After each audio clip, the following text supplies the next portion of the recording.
Certamente você já ouviu falar sobre livros como A Revolução dos Bichos ou 1984. Certamente a expressão Big Brother não é nova para você. E eu não estou me referindo especificamente ao reality show, mas as visões, as reflexões, as críticas sociais propostas por um dos maiores gênios da história da humanidade. Ninguém mais, ninguém menos que George Orwell. Esse nosso papo, ele trabalha dentro de uma perspectiva profética, no sentido de que essas mentes brilhantes, caras como Orwell ou Huxley, ou caras como Tesla, inclusive tem vídeo aqui no canal sobre o Tesla também, esses caras, eles foram capazes de olhar para o seu tempo e de visualizar com certa clareza o que viria pela frente. Esse nosso papo é intitulado 5 profecias de Orwell que se tornaram realidade. Pois é, solta a vinheta.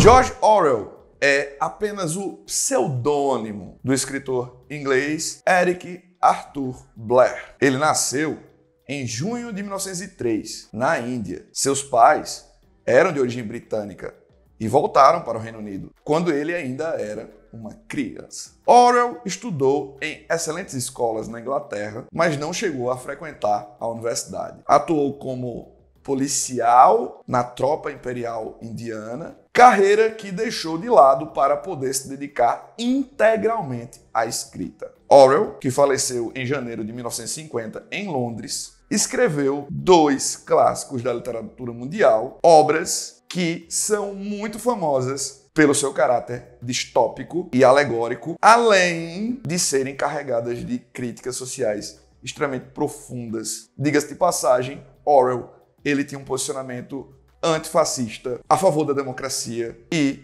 defensor do pensamento crítico e livre. Pois é, nós estamos falando de um cara que é tipo ponto fora da curva, né? Um cara que conseguiu construir enredos para apresentar as suas ideias, para demonstrar também as suas insatisfações com os rumos que a história estava tomando e poderia também acabar tomando no futuro. É muito importante dialogar com Orwell, ouvir o que ele tem a dizer, a sua percepção de mundo, ela é muito necessária. Tipo, eu gosto de dizer isso. Orwell é um cara necessário.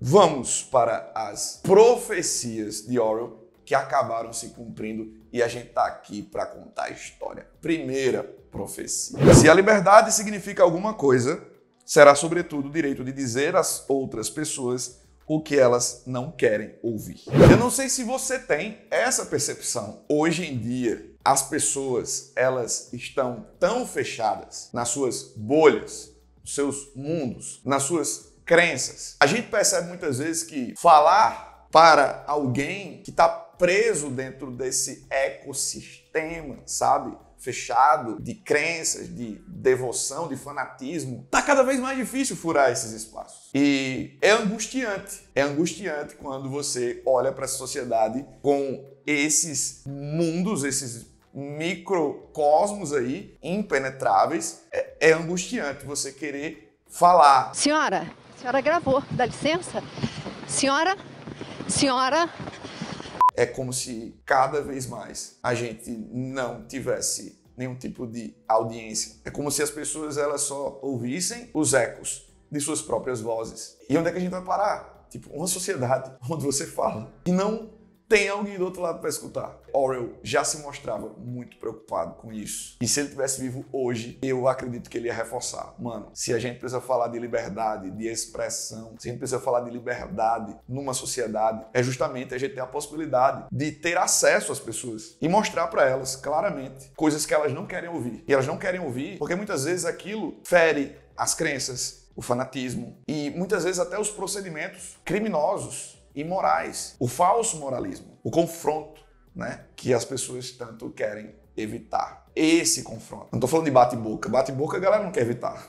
A galera quer entrar no bate-boca. Vamos para a segunda profecia do Orwell. A massa mantém a marca mantém a mídia e a mídia controla a massa. Claramente, nessa relação, a gente percebe quem exerce o protagonismo, a mídia. A gente nunca deu tanto poder para a mídia quanto no século XXI. E a tendência é que ela tenha ainda mais poder. E eu não estou falando da mídia tradicional. Independente da mídia tradicional, a mídia está aí criando novas facetas, criando novos espaços, novas estruturas. E a mídia, ela tem a faca e o queijo na mão para poder continuar manipulando, controlando pessoas, criando tendências, induzindo as pessoas. E isso não é especulação, nem teoria da conspiração, é realidade. Entre outros eventos recentes, a gente teve o escândalo, por exemplo, envolvendo a Cambridge Analytica, naquele papo lá sobre o Brexit e sobre as eleições presidenciais dos Estados Unidos, da eleição do Trump. Isso não é especulação, é realidade. O Mark Zuckerberg, inclusive, teve que aparecer para prestar esclarecimentos. Então, é a mais pura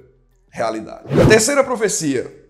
Quanto mais a sociedade se distancia da verdade, mais ela odeia aqueles que a revelam. Será que na cabeça do Orwell já estava passando a ideia de que o negacionismo teria tanta força em pleno século XXI? Será que Orwell tinha noção de que, mesmo apresentando evidências científicas, comprovações, pessoas iriam se fechar nas suas próprias crenças e pessoas iriam, de fato, atacar cientistas, autoridades acadêmicas, pessoas que têm 10, 20, 30 anos de vida dedicadas à pesquisa em alguma coisa. Profecia bizarra. Nós estamos, como eu costumo dizer, nós estamos vivendo numa distopia.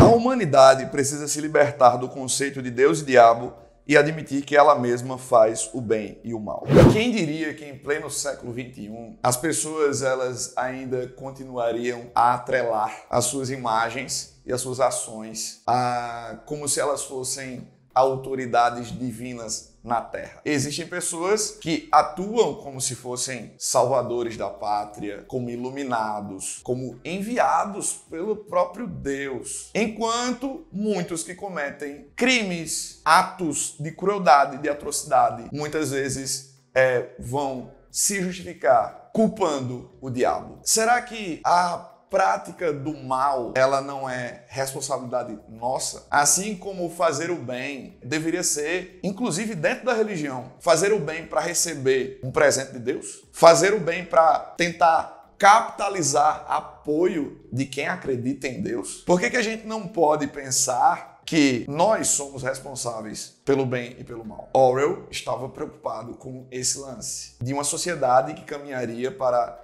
esse maniqueísmo, versão século XXI, onde muitos, inclusive, vão demonizar o diferente, seja o diferente na religião, o diferente na política, o diferente na sexualidade, como uma maneira de tentar eliminar esse diferente. Enfim, são muitas implicações provenientes dessa profecia. E vamos para a última. A história é escrita pelos vencedores.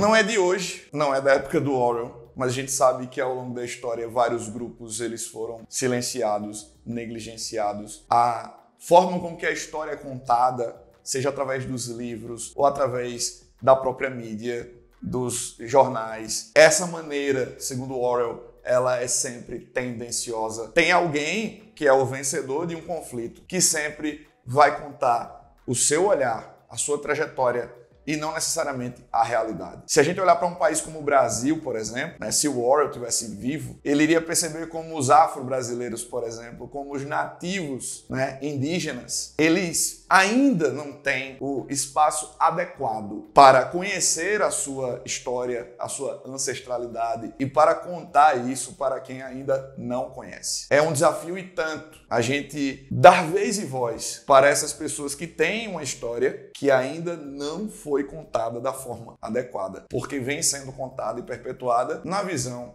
dos vencedores. Então, nós estabelecemos aqui grandes provocações através dessa mente brilhante de George Orwell. E fica aí o estímulo a você que ainda não conhece as obras do Orwell. Mano, você precisa, no mínimo, ler 1984. É um excelente choque para mentes. sabe?